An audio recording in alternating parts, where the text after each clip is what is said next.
Komisi Independen Pemilihan PD terpaksa melakukan rekapitulasi penghitungan suara ulang terhadap hasil C1 kategori calon anggota DPD RI di 16 kecamatan daerah setempat.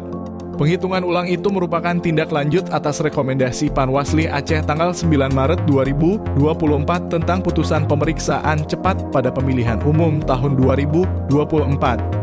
Pantauan habaaceh.id perhitungan suara ulang yang berlangsung di Aula Misfalah itu dibagi dalam 4 panel hingga hari ini proses tersebut juga masih berlangsung.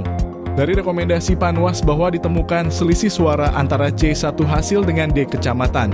Karena itu untuk penyesuaian kembali kita diminta untuk melakukan penyesuaian kembali, kata Ketua KIP Aceh Saiful, Senin 11 Maret 2024. Sebelumnya Panwasli Aceh memutuskan KIP PD terbukti melakukan pelanggaran administratif pemilu terkait tata cara prosedur dan mekanisme pelaksanaan rekapitulasi perhitungan suara untuk kategori calon anggota DPD RI.